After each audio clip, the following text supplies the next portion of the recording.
de los componentes fundamentales del programa de pensiones es que quienes trabajamos aportamos a un fondo donde se establecen una serie de reservas, una serie de excedentes, pero es un capital, es como una caja común a donde cae el dinero que aportamos, ¿no? A la caja. Entonces, ¿qué ocurre? De ahí va saliendo a chorritos o a veces a chorrotes la plata de los compromisos que hemos adquirido con quienes ya son beneficiarios, pues se jubilaron, son viudas, etcétera, ¿no? Eso sale de ese fondo, pero hay otra parte del fondo, como un banco, que no sale, que se queda circulando, si se quiere. La idea es coger esos fondos, además de resguardarlo para que no se pierdan, también hay que buscarle digamos, una forma de hacerlos más. Mirador Económico, ya está con nosotros el economista Horacio Estriví. Buenos días. Muy buenos días, Magdiel. Buenos días, Diego, en la cabina. Y el ingeniero Javier, que ya debe estar también en línea.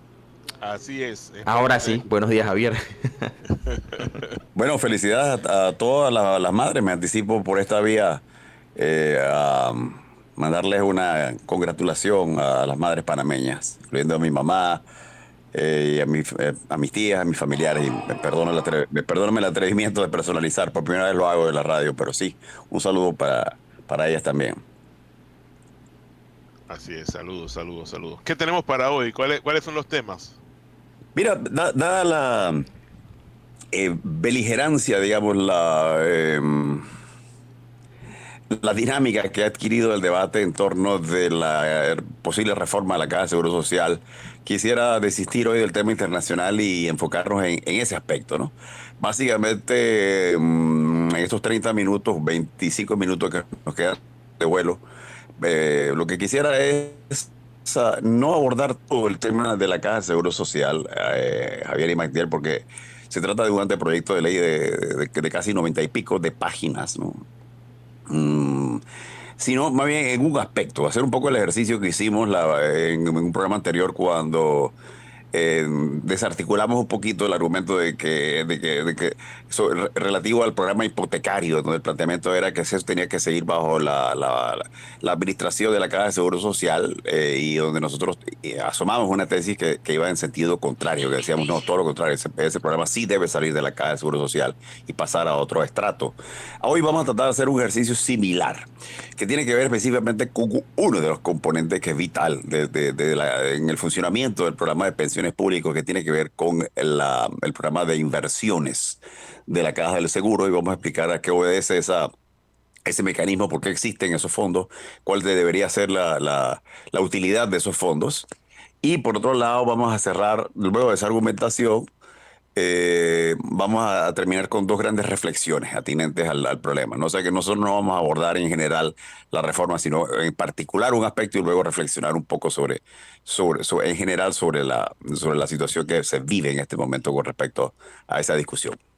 Tú sabes que yo te reitero mi preocupación de la semana pasada. Yo siento que hay un grupo de gente jugando con dinamita, y se le está diciendo, hey, ven acá, mira, no juegues con dinamita, que eso va a explotar.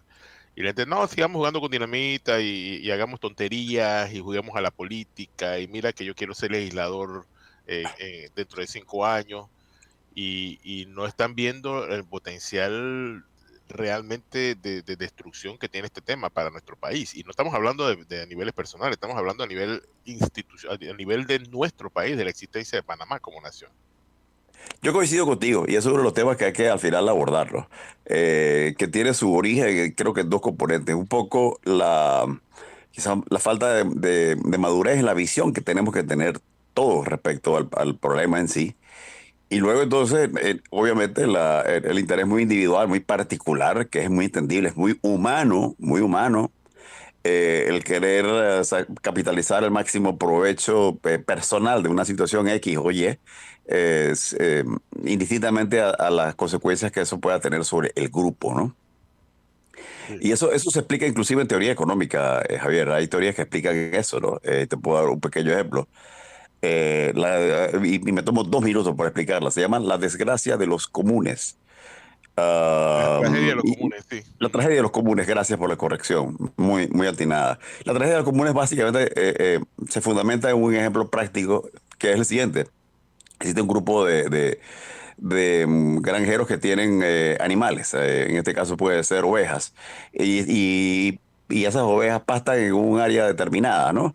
Entonces, ¿qué ocurre? Que para que el proyecto de las ovejas sobreviva, tiene que haber reglas muy claras, ¿no? Donde ningún ovejero o ninguna oveja come más de lo necesario, porque si lo hace, se inicia un proceso de no sostenibilidad del proyecto. No va a alcanzar o sea, la hierba necesita cierto tiempo para poder crecer y que pueda alimentar a los animales. Y si los animales comen en exceso, entonces se disrumpe el ciclo de producción de hierba. Eso debería quedar bastante sensible, pero ¿qué ocurre? Que le queda muy claro que si algunas ovejas y ovejeros empiezan a hacer trampa, por ejemplo, las ovejas empiezan a comer de noche en horas que no deberían, lo que va a pasar es que colapsa todo el proyecto. Cuando tú le preguntas entonces a la persona que incurrió en esta falla, le dice, bueno, pero ¿por qué tú hiciste esto? Si al final, a largo plazo, esto va en menoscabo del interés de todos nosotros, incluido el tuyo que tomaste la decisión de permitir, de romper las reglas, ¿no? De permitir que tu oveja comiera en horas que no estaban estipuladas. Y la respuesta del ovejero va a ser la siguiente, es decir, puede ser que a largo plazo me perjudique, pero a corto plazo yo maximicé ganancias. Esa es la paradoja que quería dejar hoy sentado. Y creo que eso es lo que a veces explica un poquito la actitud de algunos políticos, de algunos demagogos, que parten de la siguiente concepción. O piensan que en realidad no puede fenecer el proyecto de pastoreo, o que al final dicen, bueno, mira, sí, puede ser, pero de todo modo yo capitalizo. Puede ser que sí, que el país se vaya al despeñadero, pero yo capitalizo. Yo quedo en donde yo quiero, que es liderizando, aunque Y sea un después, país en y quiebra, después yo me pero yo mudo. quiero, sí, Después yo me mudo puede para ser. Miami. Ujú. Así que ese comportamiento se estudia incluso en teoría económica no es algo que a mí en lo personal me sorprenda, ¿no? Lo que debemos hacer el resto de las personas que tenemos un interés en el país es contrarrestar ese comportamiento individual y que rompe el comportamiento y los intereses de la manada. Pero más allá de eso, yo creo que podemos entrar en materia de esa conceptualización, que espero no haya sido demasiado abstracta, Javier. No, Mira, no, todo parte de lo siguiente. Tomemos un ejemplo específico con respecto a este. no, no, Sí, continúa, tomemos continúa. un ejemplo específico con respecto a la propuesta de la ley. Y es la que tiene que ver con el manejo de los fondos de inversión. ¿Qué ocurre? Como probablemente el oyente sabe, uno de los componentes fundamentales del programa de pensiones es que quienes trabajamos aportamos a un fondo donde se establecen una serie de reservas, una serie de excedentes, pero es un capital, es como una caja común a donde cae el dinero que aportamos, ¿no? A la caja. Entonces, ¿qué ocurre? De ahí va saliendo a chorritos o a veces a chorrotes la plata de los compromisos que hemos adquirido con quienes ya son beneficiarios, porque se jubilaron, son viudas, etcétera, ¿no? Eso sale de ese fondo, pero hay otra parte del fondo, como un banco, que no sale, que se queda circulando, si se quiere, ¿no? Y no ocurre. La idea es coger esos fondos, además de resguardarlo para que no se pierdan, también hay que buscarle digamos, una forma de hacerlos más activos, que ganen algo de interés. Creo muy interés que está detenido no gana flete. Digo, un dinero. Entonces el dinero siempre el dinero tiene valor. El dinero tiene que estar activo y esa actividad se da por vía de invertir esos fondos. Ahora bien, como se trata de fondos que constituyen parte esencial del programa de pensiones, naturalmente hay que resguardarlos, pero también queda claro que hay que de alguna forma reproducirlos y optimizar un poquito el rendimiento de esos fondos disponibles. ¿Cómo se propone, cómo debería lograrse eso? Bueno, en el mundo de los capitales se invierte siempre en diversas opciones, que pueden ser desde invertir en una empresa o invertir en instrumentos financieros o invertir en proyectos, etcétera. En el caso específico de la Caja de Seguro Social, lo que se pretende, lo que se busca principalmente es, y hasta ahora ha sido así, es que el grueso de esas inversiones se invierta en lo que denominan como instrumentos financieros, que quiere decir se invierte en compromisos de deuda pública de Panamá, compromisos de deuda pública de países extranjeros, se invierte en fondos como fondos que tienen un retorno, que te paga una tasa de interés mensual o anual o lo que fuera. De eso se trata, grosso modo, un poco la descripción de qué consiste un fondo de inversiones y cuál debería ser la utilización óptima de esos recursos. Pero me voy a detener ahí para poder continuar mi argumentación, Javier. Y solamente me gustaría acotar de que ningún fondo de pensión sobrevive solamente con los aportes. O sea, es absurdo porque tú tienes una capa de administración y usualmente el dinero que recibe la gente es mayor que el que aportaron en el periodo en que ya están recibiendo de su retiro. Por lo cual, todos los fondos de pensión buscan incrementar los ingresos, ¿no? Alguna Efectivamente. gente, hablamos la semana pasada de la posibilidad de que se mejorara el negocio en el tema de hipotecas, con los riesgos que tiene el hecho de que no es un banco, no es un especialista de hipoteca. Y ahora estamos hablando de invertir el dinero en diferentes instrumentos para diversificar el riesgo, ¿correcto? Así es. Así es. ¿Y cuáles son los antecedentes? Ujú.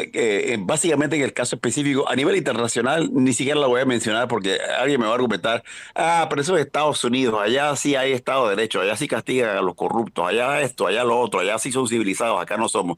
Por ende, ni siquiera voy a recurrir a los ejemplos de otros fondos de pensión en otros países, en donde sí son muy agresivos e invierten en toda clase de proyectos, de instrumentos financieros, etcétera, ¿no? Pero quedémonos por un momento en Panamá y retomemos un concepto fundamental que creo que hemos apenas esbozado, y es el hecho de que efectivamente está en el interés del programa de pensión y de los pensionados, futuros y actuales, que eso, los fondos que están en caja, por así decirlo, los que no salen para hacer frente a los compromisos de quienes ya se han jubilado o reciben algún otro tipo de beneficio de esta pensión.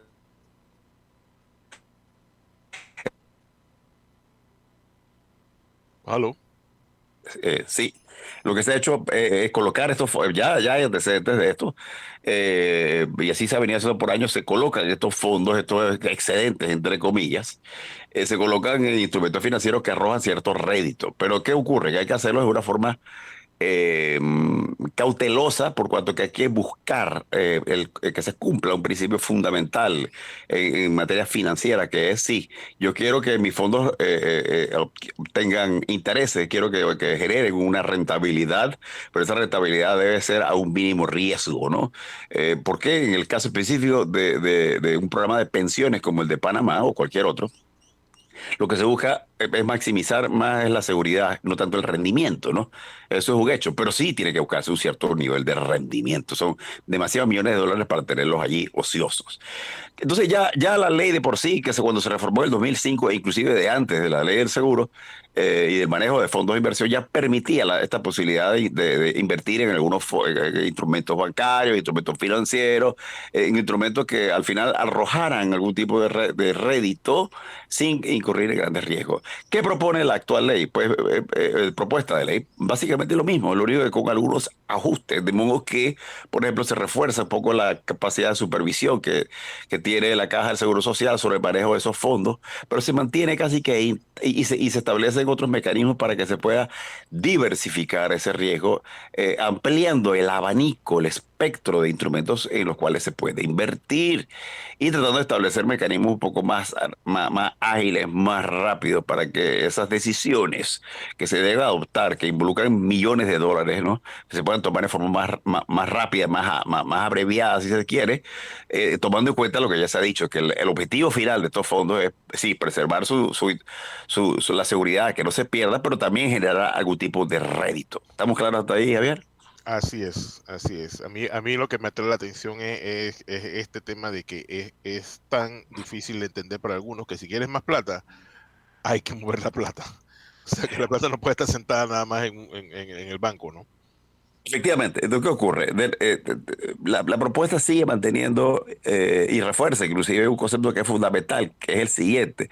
Si bien se delega la posibilidad de que estos fondos puedan ser administrados por especialistas que deben ser debidamente licenciados, en este caso fondos de administración, de empresas que se pueden llevar a una licitación, etcétera, de especialistas, asesores que tienen que tener una licencia expedita debidamente por las autoridades pertinentes de Panamá, en este caso la Superintendencia de Valores, etcétera, etcétera, etcétera, etcétera. Se plantea esa posibilidad, se plantea la posibilidad también de que efectivamente los fondos se inviertan en distintos instrumentos bancarios, financieros, en deuda pública del Estado de Panamá, deuda pública de otros países. Ahí no hay novedad.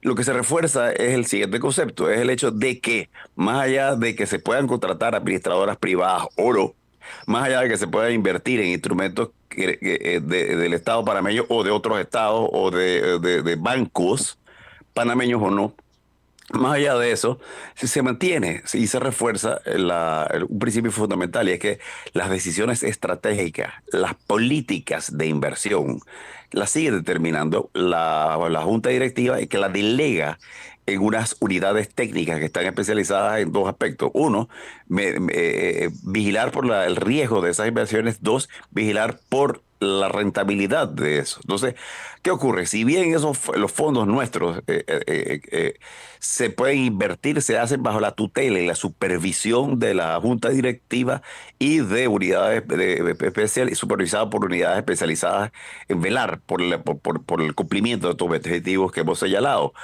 ¿Por qué? ¿Cómo se interpreta esto y cómo se tergiversa esto? Y lo he visto en numerosas ocasiones, en posturas que son producto de la ignorancia o de la demagogia o un poquito de las dos, donde te dice a ti, lo que quieren es privatizar los fondos. Lo he escuchado de parte de algunos líderes gremiales específicas, y lo que quieren es privatizar y quieren es robarse los fondos. Entonces, eso es lo que nos lleva a nosotros a una especie de conundrum, como se diría en inglés, una especie de paradoja, una especie de dilema que a mi juicio es falso. ¿Por qué? Pero me voy a tener un segundito allí a ver si estamos todavía claros en las ideas, Javier. No, no, yo pienso que queda claro. Mira, aquí el tema es claro. Hay que generar más dinero con los fondos y eso tiene que hacerse de una manera profesional. Aquí el problema es echarle este trabajo a gente que no sabe hacerlo, que son la misma gente que al día de hoy todavía no nos pueden dar una corrida clara de cuál es el estado financiero del Fondo de Invalidez, Vejez y Muerte, y esas son la gente que quieren administrar los fondos. O sea, uno tiene que contratar a la gente correcta para hacer esto. Y privatizar no es una palabra sucia. Sin embargo, esto no es lo que estamos hablando aquí ahora mismo, no Sí, estamos privatizando. eso es, pero por el principio yo he escuchado muchas veces decir no se va a privatizar la caja, pero yo en mi fuero personal me pregunto que yo mismo no sabría qué es privatizar la caja de Seguro Social. No, Pero sí, más allá de eso, en sí, realidad, si hubiera alguna intención de privatizarla, que no la hay, lo que tendríamos que entrar a discutir en este momento es si en Panamá hay o no hay antecedentes de este mecanismo, uno similar, en donde la administración de estos millonarios fondos sea producto de una especie de alianza público-privada, en donde los privados ofrecen su expertise, pero digamos, la responsabilidad de la decisión sigue recayendo sobre una entidad pública. Digo, eso es lo que ya ha venido funcionando, por ejemplo, a nivel del Fondo de Ahorros de Panamá. Ya viene sucediendo. E inclusive viene sucediendo en gran medida también con los fondos propios de la Caja de Seguro Social. Ocurre con SIACAP, que quizás la gente no lo sabe, pero SIACAP es un fondo de pensiones del cual disponen los funcionarios públicos o los funcionarios, en donde aportan parte de sus ahorros, y el Estado lo complementa con una porción adicional, y eso genera un fondo que a su vez también se invierte y que tiene una rentabilidad. Ya se hace en Panamá, ya se hace. Y hay antecedentes y son bastante exitosos, porque esos fondos arrojan eh, eh, indicadores de rentabilidad mayores a los que ha arrojado la Caja del Seguro Social. Entonces lo que se está buscando es decir, ¿cómo hacemos con los antecedentes que hay, mejorar un poco el sistema para que los rendimientos de la Caja del Seguro Social se parezcan un poco más a lo que debería en promedio arrojar un fondo de pensiones, sin poner en innecesarios riesgos ni en forma temeraria la disponibilidad de esos fondos? Pero toda esta intención se traduce en un simple: se quieren robar los fondos, te quieren robar los fondos, te quieren dejar en la quiebra. Cuando en realidad lo que va a ocurrir es que pudiéramos quedar en la quiebra si no se establecen mejoras en el mecanismo. Ahí sí pudiéramos quedar en quiebra, y quizás eso es lo que nosotros deberíamos remarcar hoy, ¿no? tú sabes que Javier. a mí lo que más me preocupa es que esas frases vienen de gente que no generan que no generan riqueza para la sociedad. O sea, estas son gente que, y que ustedes disculpen, yo no quiero ser demasiado virulento, pero me molesta que una persona que no entiende los mercados financieros suelte frases como esa. Me explico, ¿por qué? Porque ahí está la clave. Los centros de pensión exitosos, como en Chile, como en otros países, que no es Estados Unidos, han jugado con la bolsa de valores manejando los riesgos y les ha ido bien. Y nosotros no podemos hacerlo. Sí, sobre todo que se generaliza, porque he oído hablar inclusive de que tal o cual fondo quebró y fue un fracaso y fue, en fin. Pero mira, Javier, ya nos quedan 5 minutos y es el espacio que quiero para aterrizar un poco estas las reflexiones, ¿no? Y son Vale, las Mike. siguientes. Pareciera que en el caso específico de la Caja del Seguro Social, una vez los panameños estamos una vez más atrapados en lo que yo denominaría un falso dilema. ¿Y a qué me refiero? Mira qué irónico que el problema es que hay una percepción de que lo que en el fondo se quiere es robarse los fondos, ¿no? Entonces, ese temor pueda tener validez o no, lo que nos inhibe en la capacidad que tenemos de maniobra en cuanto a la utilización de los fondos, no solamente la utilización de los fondos de la caja, sino en general en la búsqueda de nuevas alternativas, ¿no?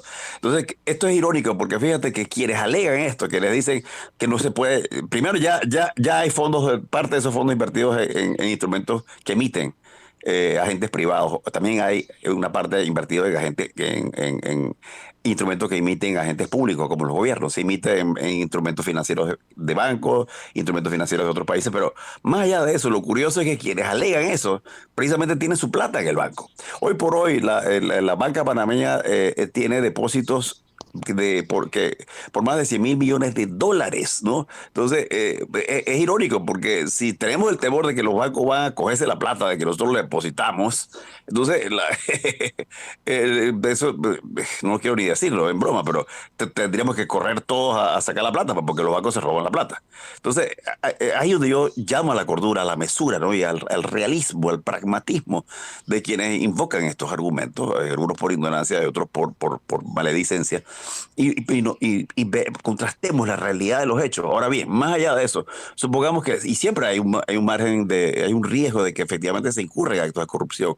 La forma de que tendríamos que atacar eso es reforzando efectivamente los mecanismos para combatir la corrupción y las malas prácticas. Ahí lo tenemos, pero de ahí a decir, bueno, como como es posible los actos de corrupción, entonces mejor déjame esos fondos ahí, no los toques. Y en la práctica, esa filosofía es lo que se ha venido ocurriendo en la caja. Y te pongo un ejemplo y con esto termino. Eh, la caja en este momento es dueña o administra o es propietaria, tiene entre sus activos, no solamente activos financieros, sino también activos inmobiliarios, puede ser más específico, hasta donde sé, no sé si eso ha cambiado.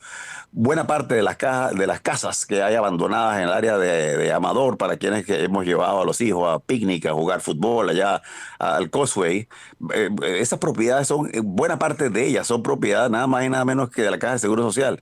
Y cuando tú preguntas, a ver, pero ¿por qué es que la caja no ha o no ha vendido, o no ha alquilado, o no ha hecho algo con esta propiedad porque ha dejado que se deteriore estos activos millonarios? La respuesta es porque es que hay temor de que se los roben. Entonces, si la Caja de Seguro Social sale con una licitación y ofrece en venta este paquete de casa, el peligro es que haya un desfalco de parte de la caja y alguien se coja la plata. Entonces, eso yo creo que ejemplifica de forma más clara, no puedo encontrar un ejemplo más claro, de Prefiero que se cómo destruya antes de que se la roben.